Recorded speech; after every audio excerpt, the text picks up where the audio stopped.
Il y a 2 ans, dans le cadre de la stratégie de lutte contre la pauvreté, le gouvernement expérimentait les petits déjeuners gratuits à l'école.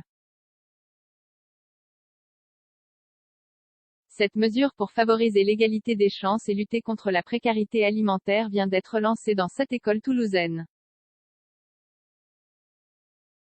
Selon la secrétaire d'État chargée de l'éducation prioritaire, Nathalie Elima, en France, entre 250 000 et 300 000 élèves en bénéficieraient. Devant leur petite brique de chocolat au lait, ce lundi matin, dans le réfectoire de la cantine de leur école, Inès, Aïko et leurs camarades s'activent à beurrer leurs tartines de brioche tranchées, avant de les recouvrir de confiture à la fraise. 2 fois par semaine, tous les élèves de l'école Germaine Tillion, dans le quartier toulousain des Pradettes, peuvent prendre un petit déjeuner gratuit dans leur établissement.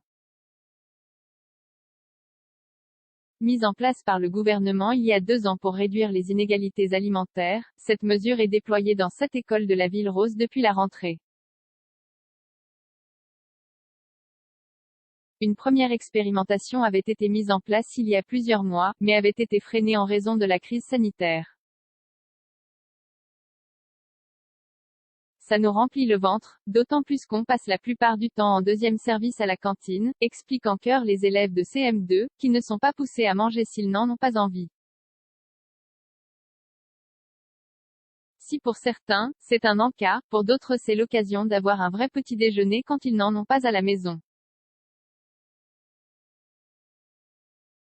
Une étude du Crédoc a en effet démontré en 2015 que près de 30% des enfants arrivaient sans avoir rien avalé à l'école.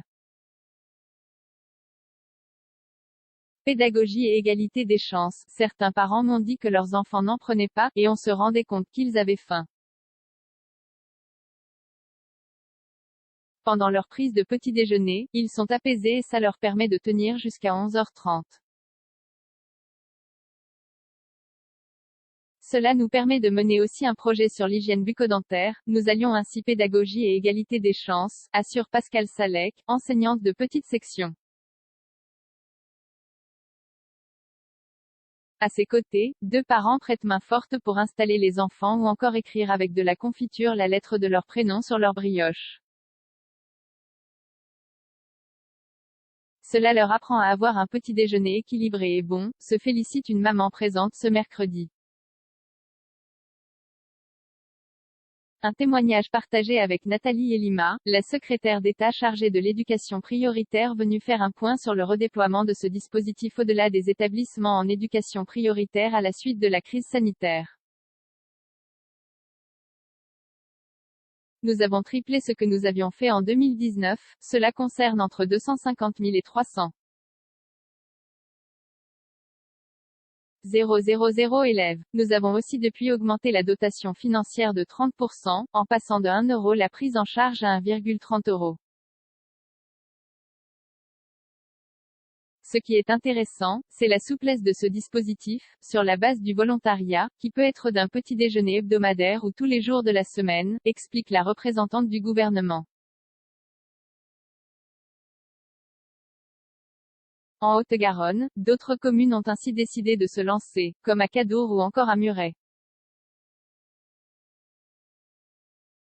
Nous ciblons les écoles en éducation prioritaire ou en zone rurale, là où les enfants en ont le plus besoin. Cela reste sur la base du volontariat et nous sommes en capacité d'accompagner tous les maires, assure Mostafa Fourard, le recteur de l'Académie de Toulouse qui finance pour l'heure 70 écoles qui ont décidé de se lancer. 0 commentaire 0 partage partagé sur Messenger partagé sur Facebook partagé sur Twitter partagé sur Flipboard partagé sur Pinterest partagé sur LinkedIn envoyé par mail sauvegarder une faute imprimé